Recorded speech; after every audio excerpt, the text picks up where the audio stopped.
Last episode, we pulled back the curtain on Napoleon's battlefield mind, how he used deception, speed, and surprise, but now we see it all come together. This is Austerlitz, the greatest battle Napoleon will ever fight. Outnumbered, surrounded, and supposedly exposed, and yet he doesn't just win, he rewrites warfare. Welcome to Phoenix Histories, where the real brilliance doesn't need to be dramatized. It already happened. So like, subscribe, and be sure to turn on all notifications because this one, it's one of a kind.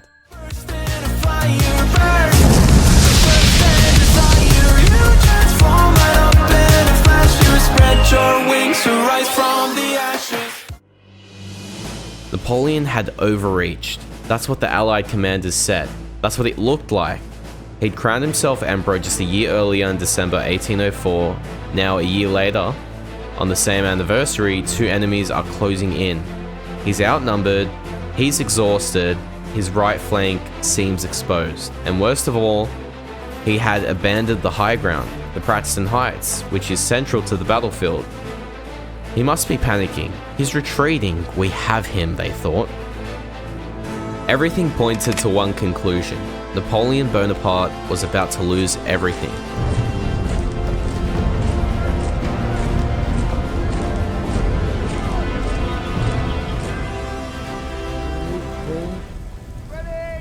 Wait! Let them think they have the higher ground. December 1805 in Moravia, Napoleon marched just over 600 miles from Boulogne. His men are tired, his supply lines are stretched, and now he faces two emperors. The first is Alexander I of Russia, young and ambitious. The second is Francis II of Austria, wounded and cautious. Together though, they command a force of over 85,000 troops and 247 cannons. Napoleon has fewer than 67,000 men. He sends envoys, he praises peace, he offers flattering words, he even appears nervous. He even begins to abandon ground, pulling his army away from the Pratzen Heights. The Allied commanders watch it happen, they think he's scared, this is our moment. And then they walk, or rather charge, into his forces.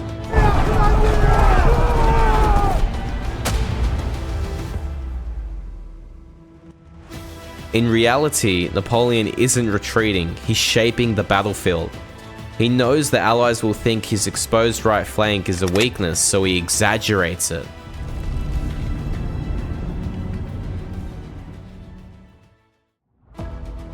And so now it's dawn, December 2nd, 1805. The fog is thick, soundless, cold. Allied forces begin descending into the battlefield. They're abandoning the high ground to attack Napoleon's exposed flank. And at that moment, Napoleon turns to his marshal. How long to take the heights? 20 minutes. Then we wait. He lets the enemy walk into the valley. And then, as they charge into the camp of French soldiers and attack every Frenchman they see, it's havoc everywhere. The French scream cries of mercy, and just when it all seems lost, he strikes. Soul's division ascend and charge through the now empty ridge. They charge screaming, "Vive l'Empereur!" The French cavalry swing around the back, charging straight behind the attacking forces. Cannons are revealed and firing with ferocity. The sun of Austerlitz breaks through the fog. Napoleon splits the Allied army in two. The battlefield turns in an instant. By 2 p.m., the coalition army is in complete collapse. Davout holds the French right, Lane's the left, Murat's cavalry smashed into the Austrian reserves, and the French artillery opens fire on the French frozen flanks, cracking the ice as the Russian troops retreat over it. Hundreds drown, the Austrians flee, the Russians scatter. In a single morning, Napoleon has destroyed an army twice his size. Off the ice! Withdraw! But the real brilliance wasn't the numbers, it wasn't the firepower. It was the illusion. Napoleon didn't outfight them, he outthought them. They thought they had him exactly where they wanted him. A fleeing, stagnant French army, an exposed force, a panicked emperor, and when they took the bait, he made history with them.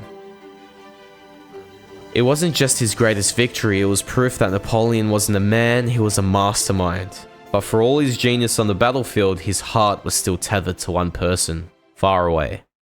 In the next episode, we explore the only campaign he couldn't control, the love story that nearly unraveled the Napoleonic Empire. And I'm not subject to petty insecurity. I feel sorry for you.